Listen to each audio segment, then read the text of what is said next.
அனைவருக்கும் வணக்கம்.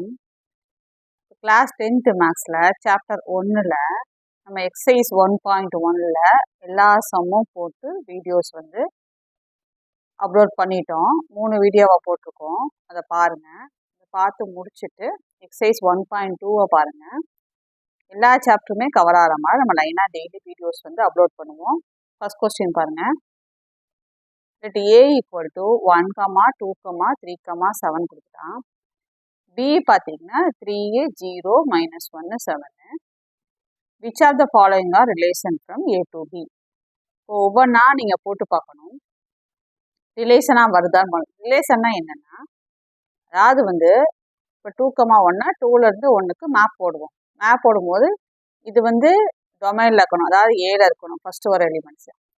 செகண்ட் வர எலிமெண்ட்ஸ்லாம் கோடொமைனில் இருக்கணும், அதாவது பியில் இருக்கணும். கரெக்டாக இருக்குதான்னு பாருங்கள். அப்படி இல்லை அப்படின்னா நாட் அ ரிலேஷன் போட்டணும். இருந்ததுன்னா ரிலேட் பண்ணி காமிக்கணும், அவ்வளோதான். இப்போ சொல்யூஷனில் ஏயும் பின்னு எடுத்துக்கிறேன். ஃபர்ஸ்ட் கொஸ்டின் மட்டும் புரியதாக எழுதுறேன். இப்போ ஏபி போட்டு 1, 2, 3, 7 போட்டுக்கோங்க. பி என்ன வரும்? 3, 0, -1, 7 இதை போட்டுட்டோம். இப்போது ஒவ்வொன்றா செக் பண்ணி பார்ப்போம். 2, 1 இப்போ 2லேருந்து 1 இங்கே 1ஐயே காணும் பாருங்கள். கோடொமைனில் இது டொமைன்னு சொல்லுவோம், இது கோடொமைன்னு சொல்லுவோம். கோடொமைனில் 1 கிடையாது. அடுத்த பேர்லேயும் பார்த்தீங்கன்னா 7, 1 7 இங்கே 1 இருக்கணும், இல்லை. அப்போ என்ன அர்த்தம்? 2 1s ரெண்டுக்குமே cannot be related to 1. ஏன்னா 1 இல்லையா, அப்போ 1 கூட ரிலேட் பண்ண முடியலையா? ஏன்? 1 பியில் இல்லை. அப்போ 1 பியில் கிடையவே கிடையாது. அப்போ அன்பிலாங்ஸ் டு பி. அதனால் நீங்கள் என்ன எழுதிருந்தீங்கன்னா R1 is not a relation, அவ்வளோதான். இருந்தது அப்படின்னா மேப் பண்ணிவிட்டு S it is a relation அப்படின்னு போடுவோம். இல்லை அப்படிங்கிறனால R1 is not a relation போடுறோம், அவ்வளோதான் வித்தியாசம். அடுத்த செகண்ட் சம் பாருங்க. R2 -1, 1 -1 இங்கே ஏல தான் -1 பார்க்கணும். ஏல -1 கிடையாது. அதனால் நம்ம என்ன போட்டணும்? அதே மாதிரி 1 இங்கே கிடையாது. அப்போ என்ன போட்டணும்? -1 ஏல இல்லை, 1 பியில் இல்லை. அதனால் we cannot relate -1 and 1. அதனால் R2 is not a relation எழுதிடணும், அவ்வளோதான். இதுவும் ஏல இல்லை, இதுவும் பியில் இல்லை. அதனால் நம்ம ரிலேட் பண்ண முடியாது. R2 is not a relation போட்டோம், அவ்வளோதான். எப்படி எழுதிக்கன்னு பாருங்கள். எழுதிக்கோங்க பாருங்கள். -1 ஏல இல்லை, 1 பியில் இல்லை. அதனால் R2 is not a relation. முடிஞ்சு போச்சு. டக்குன்னு அழகாக யோசிச்சு நீட்டாக எழுதி போயிட்டே இருக்கலாம். பயப்படாதீங்க. மேக்ஸ் மற்ற சப்ஜெக்டை விட, அதாவது சயின்ஸு, சோசியல், இங்கிலீஷ் எல்லாத்தையும் விட மேக்ஸ் கம்பல்சரி 100% மேக்ஸ் ரொம்ப ஈஸியாக. ஏன் அப்படின்னா இதுக்கு நீங்கள் பைகாட் பண்ண வேணாம், மனப்பாடம் பண்ண வேணாம், ஸ்பெல்லிங் பார்க்க வேணாம், எதுவுமே பண்ண வேணாம். ஜஸ்ட்டு நீங்கள் அண்டர்ஸ்டாண்ட் மட்டும் பண்ணிட்டீங்கன்னா போதும். தூக்கத்தில் எழுப்பி கேட்டால் கூட உங்களால் செய்ய முடியும். அதனால் பார்க்கும்போது ஒரு டைம் நல்லா தெளிவாக பார்த்துக்கணும். அது ஒன்றே இருந்தால் போதும். மேக்ஸில் சென்டம் வாங்குறது வெரி வெரி வெரி ஈஸி. இப்போ R3 கொஸ்டின் எழுதிக்கிங்க. ஏபி போட்டுக்கோம். கொஸ்டின் ஏல என்ன கொடுத்தனா திரும்ப ரிப்பீட்டடாக எழுதிக்கிறேன். 1, 2, 3, 7 இங்கே 3, 0, -1, 7. இப்போ ஒவ்வொரு ஆர்டர் பேராக பார்க்கலாம். 2க்கு -1 இருக்கா பாருங்கள். 2லேருந்து -1 இருக்குது. அப்போ கனெக்ட் பண்ணிடுங்க. 7 to 7 ஓகே. 1 to 3 okay. அப்போ எது இல்லை? எல்லாமே கரெக்டாக இருக்குது. 3 பேருமே மேட்ச் பண்ணிட்டோம். So R3 is a relation. ஏன்னா 2 is related to -1, 7 is related to 7, 1 is related to 3. Therefore R3 is a relation. ஓகேவா? அடுத்தது R4 பாருங்க. இதே மாதிரி question எழுதிக்கிங்க. 7 to -1, 7 to -1, 0 to 3, 0 to 3 ஜீரோவே இல்லை. ஸோ இது முடியாது. 3 to 3 இருக்குது. 0 to 7 திரும்பவும் 0 கிடையாது. அப்போ இது நாட் ஏ ரிலேஷன் தான். ஏன்னா 0ங்கிற எலிமெண்ட் ஏலையே கிடையாது. அதனால் நம்மளால் 0 to 3யும் 3 to 3யும் ரிலேட் பண்ண முடியலை. அதனால R4 is not a relation எழுதிடணும். அவ்வளோதான். புரியுதா? ஈஸியான சம்முங்க. இதில் பாருங்க, நீங்கள் ஏதாவது ஃபார்முலா படிச்சிங்களா? கிடையாது. வேறு ஏதாவது கஷ்டமாக மூளை எப்படி கசக்கி கண்டுபிடிக்கிற மாதிரி வந்ததா? கிடையாது. ஜஸ்ட் A எழுதுறீங்க, B எழுதுறீங்க, தூங்கிட்டே கூட இந்த சம் போடலாம். இதுலேருந்து இதை மேப் பண்ணி எல்லாமே மேப் ஆயிடுச்சா? எஸ். ஏதாவது ஒன்று வரலையா? இதில் இவன் இல்லை, இதில் இவன் இல்லை, எவன் இல்லை, எதில் இல்லைன்னு எழுதிட்டு நாட்டு ரிலேஷன் போடுங்க. அவ்வளோதாங்க. அடுத்த சம் போகலாம். இல்லாட்டி ஏபி 1 2 3 4 5 6 7 8 9 45 வரைக்கும் வருதாமா. And R be the relation defined as. ஆரை வந்து எப்படி ரிலேஷன் என்ன கொடுத்துருக்காங்கன்னா, square is of a number on ஏ.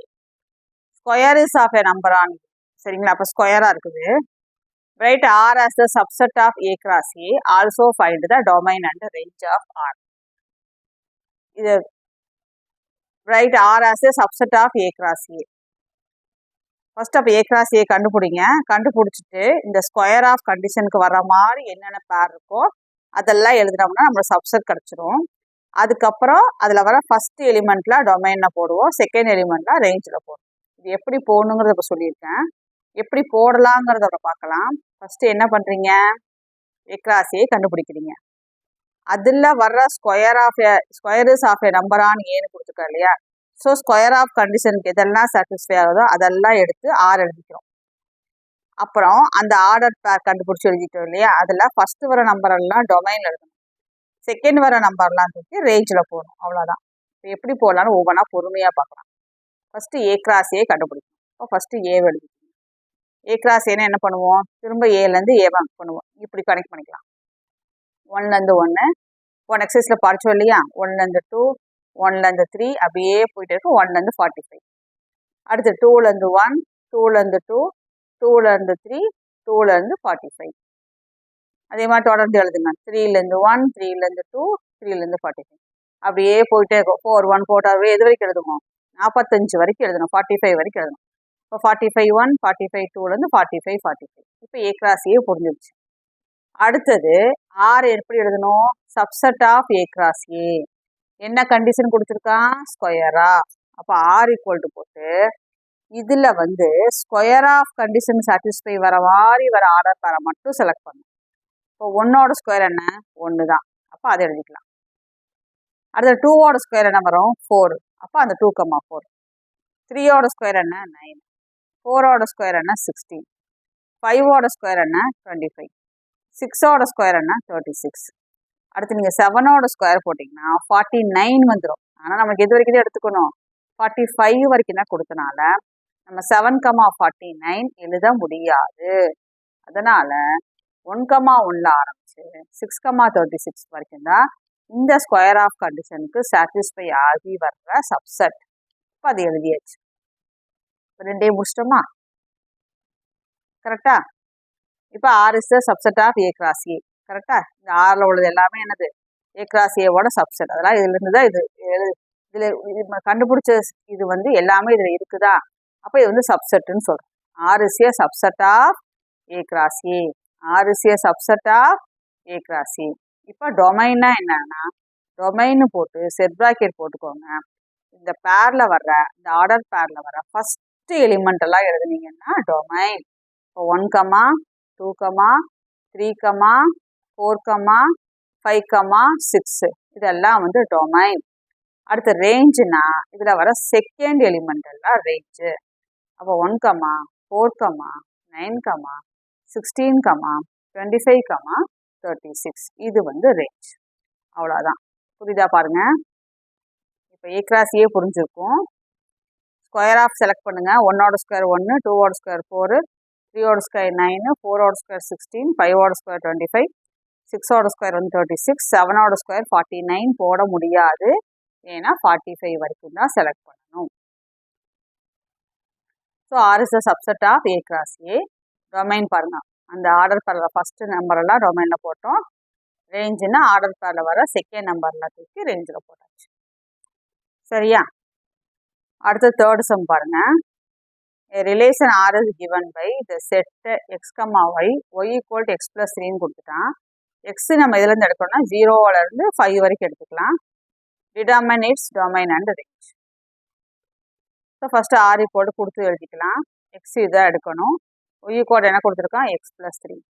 இந்த மாதிரி கொடுத்துட்டாங்கன்னா என்ன பண்ணணும்னா, எக்ஸில் வர ஒவ்வொரு நம்பரையும், அதாவது ஒவ்வொரு எலிமெண்ட்டையும் இதில் சப்ஸ்டியூட் பண்ணி நீங்கள் ஒய் கண்டுபிடிச்சிக்கணும். அப்போ தான், ஏன்னா டொமைன் எழுதுறக்கும் ரேஞ்ச் எழுதுறக்கும் நம்மளுக்கு என்ன வேணும், பேர் வேணும், ஆர்டர் பேர் வேணும். அப்போ எக்ஸோட வேல்யூ தெரியுது, ஒய்யோட வேல்யூ, எக்ஸோட வேல்யூ தெரியுது, ஒய்யோட வேல்யூ. அப்போ தான் டொமைனும் ரேஞ்சும் எழுத முடியும். அப்போ அந்த பேர் கண்டுபிடிக்கணும்னா எக்ஸும் வேணும், ஒய்யும் வேணும். எக்ஸை மட்டும் கொடுத்துட்டான், ஒய்யாவன் கொடுக்கல. அப்போ என்ன இதை ஆனால் நீ ஒய்யை நீ கண்டுபிடிச்சிக்கோ, நீ தான் கண்டுபிடிக்கணும் அப்படிங்கிறதுக்காக இதை கொடுத்துட்டான். ஸோ இதில் எக்ஸில் வர ஒவ்வொன்றையாக கொண்டு போய் இதில் போட்டு போட்டு போட்டு போட்டு ஒய்யை கண்டுபிடிச்சிட்டு வாங்க. ஒய்யை கண்டுபிடிச்சிட்டோம்னா நம்மளுக்கு ஆர்டர் பேர் அழகாக எழுதிடலாமா? ஸோ அதை வச்சு டொமைனும் ரேஞ்சும் எழுதிட முடியும். கரெக்டா? ஸோ இப்போ இதை ஃபஸ்ட்டு இப்போ எக்ஸுக்கு என்ன கொடுக்கணும், 0 போடுங்க. அப்போ 0+3 என்ன ஆயிரும், 3. அப்போ எக்ஸுக்கு 0 போட்டால் ஒய் 3. இப்போ ஃபஸ்ட்டு பேர் கிடச்சிருச்சு 0,3. எக்ஸுக்கு 1 போட்டால் ஒய் 1+3 4. இந்த மாதிரி எல்லாத்துக்கும் எழுதணும்னு அவசியம் இல்லை. நீங்கள் 1-2 ஸ்டெப் மட்டும் இப்படி எழுதினா x = 2 இம்ப்ளைஸ் y = 5 டேரெக்டாக போடலாம். இப்படி ஸ்டெப் எழுதணும்னு அவசியம் இல்லை. எக்ஸுக்கு 2 போட்டிங்கன்னா 2+3 5 ஆகும். எக்ஸுக்கு 3 போட்டிங்கன்னா 3+3 6 ஆகும். எக்ஸுக்கு 4 போட்டோம்னா 4+3 7 ஆகும். எக்ஸுக்கு 5 போட்டோம்னா 5+3 8 ஆகிடும். இப்போது பேர் எழுதிக்கலாம். இப்போ 1,4 2,5 3,6 4,7 5,8. இப்போ டொமைன் என்ன வர யோசிங்க. ஃபஸ்ட்டு எக்ஸில் வரதானே டொமைன். அப்போ என்ன வர சொல்லுங்க, 0 1 2 3 4 5. ரேஞ்ச் என்ன வர சொல்லுங்க, 3 4 5 6 7 8. கரெக்ட். பாருங்க, ஆர்டர் பர் 8 ஆர்னு டொமைன் வந்து எக்ஸோட வேல்யூவில் டொமைனில் போட்டோம், ஒய்யோட வேல்யூவில் எதில் போட்டோம், ரேஞ்சில் போட்டோம். சரியா? இப்போ எக்ஸசைஸ் 1.2ல் first sum, second sum, third sum முடிச்சிட்டோம். ஃபோர்த்து சம்லேருந்து நம்ம அடுத்த வீடியோவில் பார்க்கலாம். உங்களுக்கு எக்ஸசைஸில் உள்ள எல்லா சம்முமே ஈஸி மெத்தடில் ஈஸியாக ஜாலியாக படிக்கலாம். ஒரு பயமும் மேக்ஸை பற்றி உங்களுக்கு இருக்கவே கூடாது. 90க்கு 90, அதாவது 100க்கு 100 நம்ம வாங்க போகிறோம். நம்புங்க. உங்களோட நம்பிக்கையை 100% சக்ஸஸ் ஆக வேண்டியது என்னோட பொறுப்பு. சப்ஸ்கிரைப் பண்ணுங்கள், ஃப்ரெண்ட்ஸுக்கு ஷேர் பண்ணுங்கள். நன்றி, வணக்கம்.